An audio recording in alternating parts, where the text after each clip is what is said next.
Hello students, I hope आपने इससे पहले के जितने भी प्रीवियस लेक्चर्स हैं, जितने भी क्लासेस हैं, उन्हें अच्छे से स्टडी किया होगा। और अगर कुछ भी उसमें क्वेरी है, if you have any kind of query you can ask me. And मैं आप लोगों से बार बार कहती हूँ, रोज़ कहती हूँ, प्लीज़ आप लोग इसको देखिए। और अगर यहाँ तक आपको क्लियर नहीं होगा तो सर्कुलेटरी सिस्टम आगे समझने में आप लोगों को प्रॉब्लम होगी। वैसे देखा जाए circulatory system is very easy topic, लेकिन कुछ जो बेसिक पॉइंट्स अगर आप लोग देख लेंगे, अच्छे से समझ लेंगे, तो आपको बहुत इजीली वो समझ में आ जाएगा। तो अब हम लोग बात करते हैं फंक्शंस के बारे में। सर्कुलेटरी सिस्टम के फंक्शंस क्या क्या होते हैं। सर्कुलेटरी सिस्टम में जो हार्ट का फंक्शन है, बेसिकली पहले हम उसके बारे में बात करेंगे। तो function of blood is to receive oxygenated blood from lungs. Blood is oxygenated in the lungs. Lungs में ब्लड कैसा होगा? ऑक्सीजनेटेड होगा। मैंने आप लोगों को प्रीवियस क्लास में भी बताया था क्यों होगा ऑक्सीजनेटेड। ऑक्सीजनेटेड ब्लड को हम प्योर ब्लड के नाम से भी जानते हैं, क्योंकि वो हमारे लिए, हमारे बॉडी पार्ट्स के लिए इम्पॉर्टेंट है, दैट्स वाई। और वो प्योर कहाँ पे होगा? लंग्स में, क्योंकि लंग्स जो है वो प्योरीफाई करते हैं ब्लड को। तो ऑक्सीजनेटेड ब्लड हमें कहाँ मिलेगा? देखने को मिलेगा लंग्स में। सेकेंड फंक्शन होता है to pump this oxygenated blood to all body parts. ये भी हमने पिछले लेक्चर में देखा था कि ऑक्सीजनेटेड ब्लड को पूरी बॉडी पार्ट्स तक पहुंचाने का काम हार्ट करता है।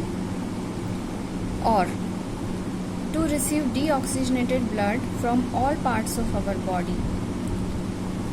और जितने भी, ये भी मैंने आप लोगों को बताया था कि डीऑक्सीजनेटेड ब्लड जो होता है वो बॉडी पार्ट से, जो इम्प्योर ब्लड हम कहेंगे डीऑक्सीजनेटेड ब्लड को, तो वो बॉडी पार्ट से लेने का काम करेगा और उसको जो है सेलुलर रेस्पिरेशन के थ्रू वो ले सकता है।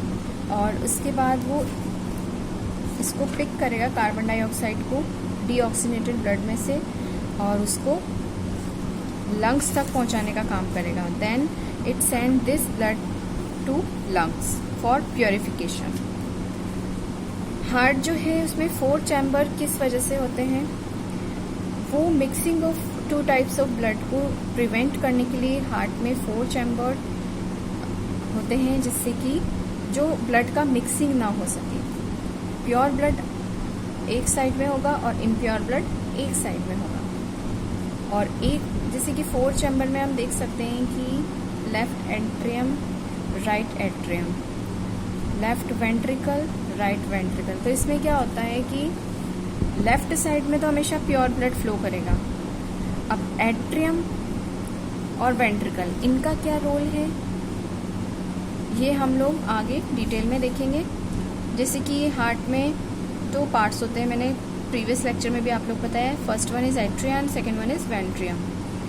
ये atrium further divided into 2 parts और we can see 2 chamber, that is right atrium and left atrium. Ventricle also divided into 2 chambers, that is right ventricle and left ventricle. So there are 4 chambers, 1, 2, 3 and 4. इस तरह से 4 chambers create होते हैं heart में और इन chambers का सबका अलग अलग रोल होता है, जो कि हम डिटेल में स्टडी करेंगे। एंड अभी यहीं तक मैं आप लोगों को लेक्चर यहाँ पर एंड कर रही हूँ, क्योंकि नेक्स्ट लेक्चर जो है वो एट्रियम और वेंट्रिकल्स के बारे में हम देखेंगे, जो कि बहुत लेंथी हो जाएगा और आप लोग को इजीली समझ में भी नहीं आएगा। तो हम लोग नेक्स्ट लेक्चर में मिलते हैं, नेक्स्ट क्लास में। Till then, happy learning and enjoy your learning.